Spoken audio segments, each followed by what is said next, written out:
Our top stories tonight. Kenworthy is king in Sweden. Nico's castle gets stormed. And F.I.S repacks the crack pipe. Good evening and welcome to the Downdays news. I'm your host, Sean Barmer.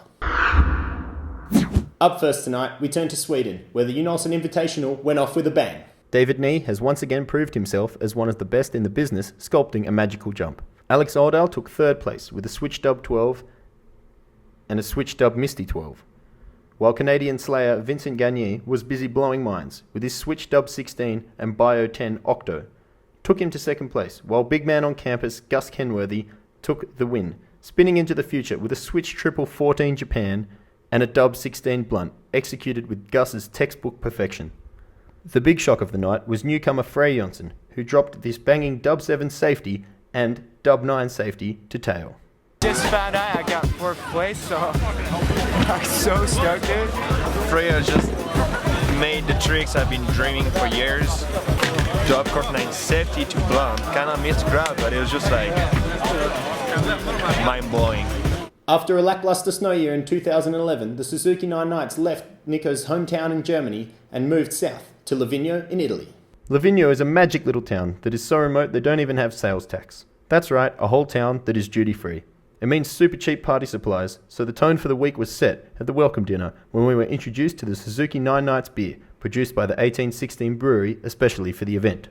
The riders headed up Mottolino Fun Mountain to be graced by one of the most beautiful sculptures ever seen. The Snowboarding crew had once again weaved their magic on the setup with more lines on offer than a party at Charlie Sheen's house.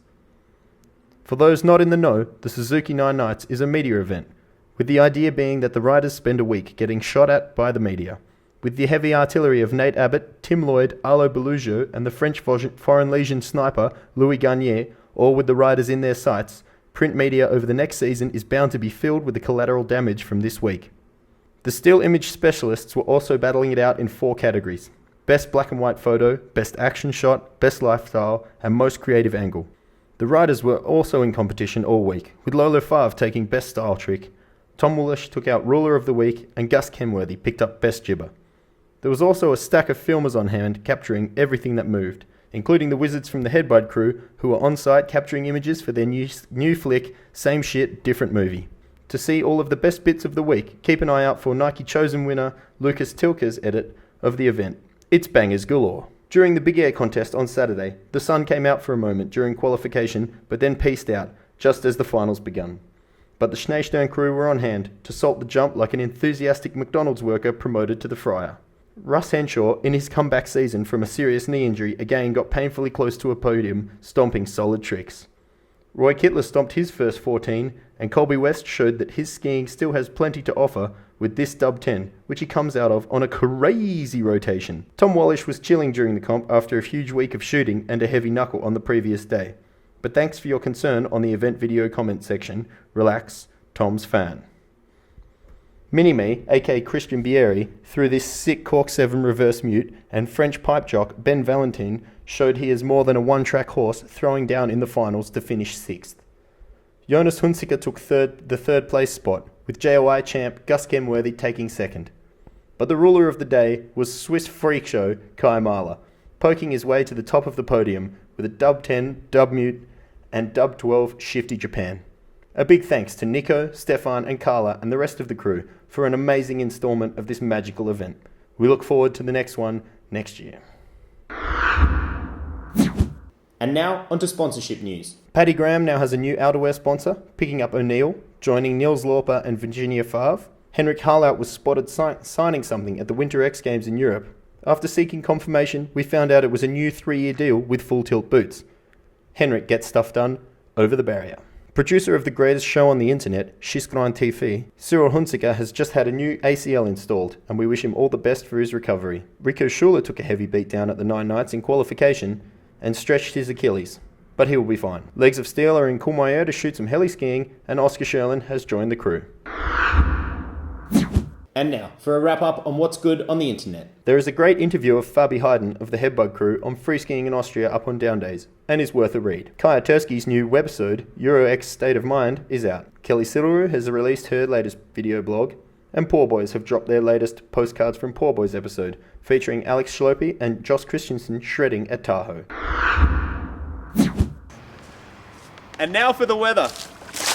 Brought to you by Adidas Eyewear. The winter ain't done yet, folks. In the upcoming week, we'll see a high-pressure system leave the Central Alps as a low sweeps in over the Mediterranean and will sit over the Central Alps for at least a week. With the freezing level sitting between 1,000 and 1,500 metres, constant snowfall of around 5 to 10 centimetres per day are expected in the Arlberg region. In Scandinavia, 2 separate systems will hit the northwestern side of the continent, with the freezing level dropping to around 500 metres in Trysil and Åre. 15 centimetres of snow per day are expected from Thursday, continuing over the coming weekend. F.I.S have recently announced they will be seeking a crossover of judges and technical staff at the Olympics, as new disciplines are stretching already available resources. There is plenty of love between skiing and snowboarding, so we caught up with a few industry leaders on their thoughts on this topic. Yo, I'm Tom Wallish, and recently, this week, we read an article about F.I.S wanting to combine, save money, and create judges that could judge both ski and snowboard events. And I think it's a horrible idea. Our events are difficult enough. The judges, even now, it's hard to keep up on what tricks are being done, just because only the riders themselves are so into it and like know which is more difficult, which is more technical, which is the cool new progressive thing. And just keeping up with one sport is hard enough. And F.I.S and the Olympics trying to save money by doing something like that, I think is just asinine. For the amount of money it costs to have, you know, a couple extra judges, it's worth every penny. This is supposed to be one of the best events in the world, and I think it's just stupid. Cool. What's up? I'm Raf Rigazzoni. I'm French, judging a lot of comp around Europe, being a judge for many comps for F.I.S as well, for the other side with X Games. Lately, F.I.S asked us to apply for being judged in Sochi. In the application they send us, they say we need to reduce costs because we have new disciplines. So to reduce costs, the first thing they think about is not about trying to spend less money about travel, less money about accommodation, less money about unuseful people. They're thinking about judges, which is pretty important, I guess, for an event. And by doing that, they say judge will be doing multi-disciplines, which means snowboarders can judge ski and skiers can judge snowboard. So I don't know what's the community thing, but so far we've seen all the riders, we've seen many federation, coaches, industry people, everyone is on the same point that snowboarders shouldn't be judging skiing and we shouldn't be judging snowboarding as well. It would be like we take figure skating people to judge our sport. So I have nothing against snowboarders. Don't get me wrong, snowboarders are good at what they're doing right now. But it's gonna ruin the credits of our sport if we make mistakes because of snowboarders.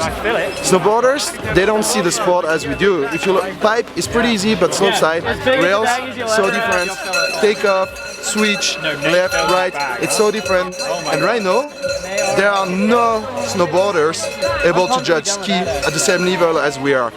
Trust me, we've been doing and trying that during many comps like World Juniors in New Zealand, Youth Olympics in Innsbruck. And what happened there? Results were good because the skiers were leading the talk and the snowboarders were just following our score. So what do you prefer? Having people with no opinions that can't defend it because they don't know the sport, or people that can defend it and be able to make it progress? So in my opinion, it's the worst thing we can do for our sport right now. So, hey everyone, my name is Laurent Favre, aka Lolo Favre, and just got an opinion about what we just learned 2 days ago about the F.I.S and the CIO just wants to mix the snowboarding and skiing judges for the Olympics, which I think totally it's bullshit, because actually I'm a judge, I'm a FP judge and F.I.S judge, and I know I can't judge snowboard comp, and I don't want to do this because this is definitely not going to help the sport. It's just going to make even bigger mistake on comps, so it's just a really bad idea. And it's just I don't know, it's just I feel it's wrong. They just decide to do stuff without even asking people, just to keep money. That's what they're saying. But if they want to keep money, they should just stop to live in like 5-star hotel and just like traveling all over the world like in the best hotel ever. So just they should start thinking like differently and just like do for the sport and not just for themselves.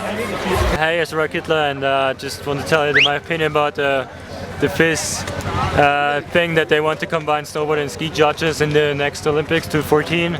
And yeah, man, it's kind of like having a figure skating judge judging snowboarding or skiing. It's just completely impossible to tell for a guy if it's like so much harder to like front to board slide, or if it's hard, or if it's even switch or whatever. It's like a whole different thing. Like I couldn't tell if a guy is like how hard a back 10 is on snowboard compared to front cap 10 or whatever, and for them it's probably the same with skiing, especially with all the grabs we have and with the jibbing. It's just so many different things you can do, and if you're just not doing that sport for a couple of years, and if you're not feeling it, in my opinion, there is no way you're allowed to judge on such a prestigious event and to tell who's like first top 3. It's not fair in my opinion.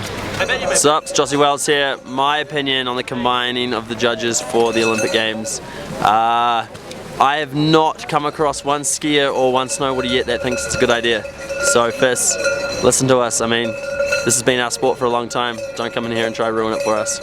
Yo, what's up? I'm Gus Kenworthy.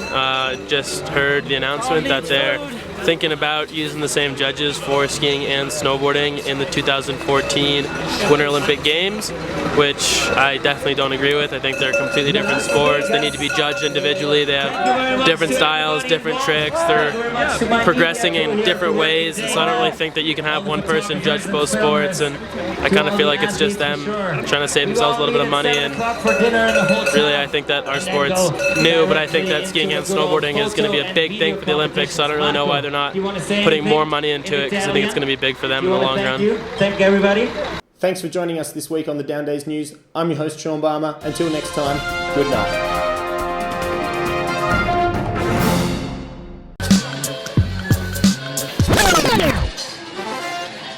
Thank you for playing.